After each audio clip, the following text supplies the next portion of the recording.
सूरज अभी शहर के क्षितिज पर उग ही रहा था कि तभी एक छोटी चिकनी काली बिल्ली एक हलचल भरे महानगर की छतों पर दौड़ती हुई आई। एक हल्की सी गड़गड़ाहट के साथ वह आसानी से एक संकीर्ण खिड़की पर जा गिरी।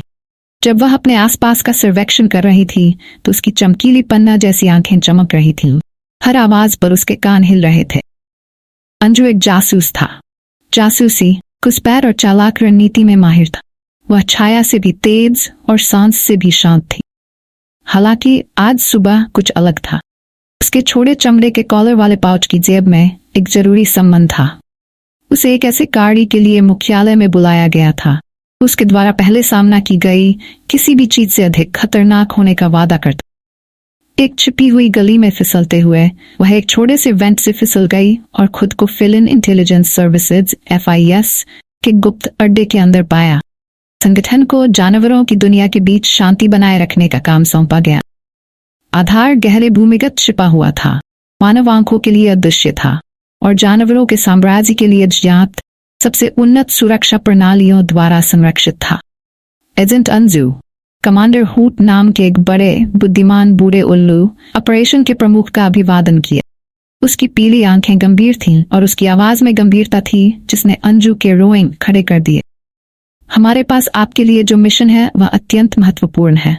हमें खुफिया जानकारी मिली है कि जंगल को एक दुष्ट एजेंट से खतरा है जो एक पूर्व सहयोगी से दुश्मन बन गया है। यदि हमने शीघ्र कार्रवाई नहीं की तो जंगल और उसके निवासी हमेशा के लिए नष्ट हो जाएंगे। अंजू की आंखें सिकुड़ गईं। उसे और अधिक पूछने की आवश्यकता नहीं थी। वह जानती थी कि इसका क्या मतलब है। अब पीछे मुड़ना संभव नहीं था। कमांडर हुट ने आगे कहा, दुष्ट एजेंट का नाम शैडोक्ला है, जो एक पूर्व जासूस था जो वर्षों पहले गायब हो गया। उसने जंगल के अंदर एक गुप्त ठिकाना बनाया है और अफवाह है कि वह एक ऐसा उपकरण विकसित कर रहा है जो समय को नियंत्रित करने में सक्षम है। हमारे पास यह विश्वास करने का कारण है कि वह इसका उपयोग अपनी छवि में दुनिया को नया आकार देने के लिए करना चाहता है। अंजू ने गंभीरता से सिर हिलाया। उसके पंजे प्रत्याशा से झुंझुने लगे। यह उस प्रकार का मिशन था जिसके लिए वह जी रही थी। कमांडर हुट ने कहा, आपको तुरंत तैनात किया जाएगा। समय सबसे महत्वपूर्ण है। एजेंट एक हफ्ते अब हमें अभी मिले। जैसे ही अंजू एक छोटे उच्च गति वाले ड्रोन पर सवार हुई जो उसे जंगल के बाहरी इलाके में ले जाएगा, उसने अब तक की अपनी यात्रा पर विचार किया। वह एक भटकी हुई लड़की के रूप में पैदा हुई थी। उसने दृढ़ संकल्प और बुद्धि के माध्यम से जासूसी की दुनिया में अपना कदम रखा था। उसे अनगिनत चुनौतियों का सामना करना पड़ा था, जिनमें से कुछ की वजह से उसकी जान लगभग चली गई थी, लेकिन कोई भी उससे अधिक कठिन नहीं लग रही।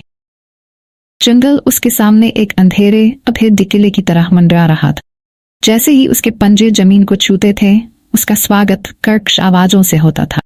पक्षी काव काव करते थे, कीड़े मकोड़े भिन भिनाते थे और पत्तों की लगातार सरसराहट होती थी क्योंकि जीव झाड़ियों के बीच से चुपचाप चले जाते। लेकिन जंगल की प्राकृतिक आवाजों से परे कुछ और भी था। एक धीमी गुंजन, लगभग घड़ी की टिक टिक जैसी। पहला काम शैडोक्ला के ठिकाने का पता लगाना था। एकत्र की गई खुफिया जानकारी के अनुसार यह जंगल के बीचों बीच कहीं छिपा हुआ था, उन्नत तकनीक से ढका हुआ था जो इसे आसपास के वातावरण में मिला सकता था। लेकिन अंजू के पास अपना खुद का एक गुप्त हथियार था, एक छोटा उपकरण जो उसे जंगल की विद्युत चुंबकीय आवृत्तियों में टैप करने की अनुमति देता था, जिससे किसी भी छिपी हुई संरचना का पता चलता था। जैसे ही वह जंगल में गहराई तक गई, उसे असामान्य गतिविधि के संकेत दिखाई दिए। पेड़ों को अजीब प्रतीकों से चिह्नित किया गया था और कुछ क्षेत्र अप्राकृतिक रूप से जीवन से रहित लग रहे थे। यह स्पष्ट था कि शैडोक्ला यहाँ था और उसने अपनी छाप छोड़ी थी। घंटों की ट्रैकिंग के बाद अंजू को आखिरकार वह मिल गया जिसकी उसे तलाश थी। एक बड़ा पेड़ जो पहली नजर में बिल्कुल सामान्य लग रहा था, लेकिन करीब से निरीक्षण करने पर वह कुछ भी नहीं था। एक तेज गति के साथ उसने अपना उपकरण सक्रिय किया और पेड़ चमक उठा, जिससे उसकी छाल के भीतर छिपा एक प्रवेश द्वार प्रकट हो गया। अंजू अंदर खिसक गई, उसका फर छाया के साथ सहजता से मिश्रित हो। पेड़ के अंदर एक गुप्त लिफ्ट थी जो जंगल के नीचे गहराई तक उतरती। जैसे ही यह नीचे पहुंचा, एक विशाल भूमिगत परिसर को प्रकट करने के लिए दरवाजे खुले। हवा तनाव से घनी थी और दीवारें कंप्यूटर, तारों और अजीब चमकती मशीनरी से अटी पड़ी थी। एक केंद्र में एक उपकरण था एक विशाल उपकरण जो भयानक नीली रोशनी से स्पंदित होता। ये दृश्य देखते ही अंजू का दिल तेजी से धड़कने लगा। शैडोक्ला ने यह किया था। उन्होंने समय में हेरफेर करने में सक्षम एक मशीन बनाई थी। अचानक कमरे में एक आवाज गूंजी, तो उन्होंने तुम्हें भेजा है। अंजू ने इधर उधर घूमकर देखा कि कक्ष के प्रवेश द्वार पर एक बड़ी मांसल बिल्ली खड़ी है। उसका फर उसके चारों ओर की परछाइयों की तरह काला था और उसकी आंखें द्वेष से चमक रही थी। यह शैडोक्ला था।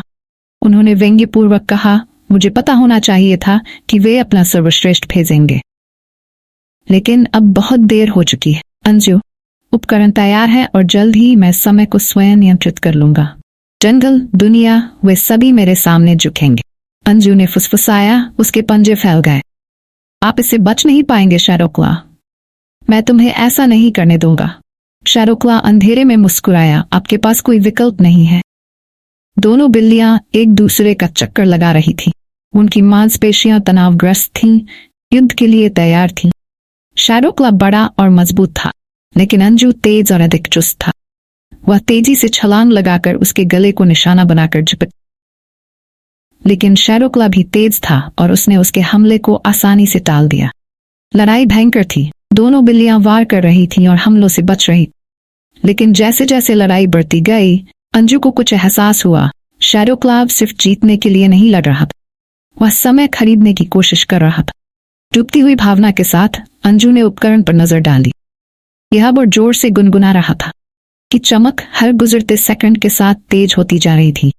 यदि उसने इसे जल्द ही नहीं रोका तो शैडोक्ला की योजना सफल हो जाएगी। अपनी सारी ताकत लगाकर अंजू ने एक अंतिम हताशा भरी चाल चली। वह उपकरण की ओर लपकी। उसके पंजे पहले से कहीं अधिक तेजी से चलने लगे। शैडोक्ला गुस्से में दहाड़ा और उसके पीछे लपका, लेकिन तब तक बहुत देर हो चुकी। अपने पंजे के एक शक्तिशाली प्रहार से अंजू ने डिवाइस की बिजली आपूर्ति काट दी। मशीन बंद हो गई। उपकरण बंद होते ही शैडोक्ला गुस्से में चिल्लाने लगा। उसकी योजना विफल हो गई। उसने आखिरी बार अंजू पर हमला करने की कोशिश की, लेकिन वह तैयार थी।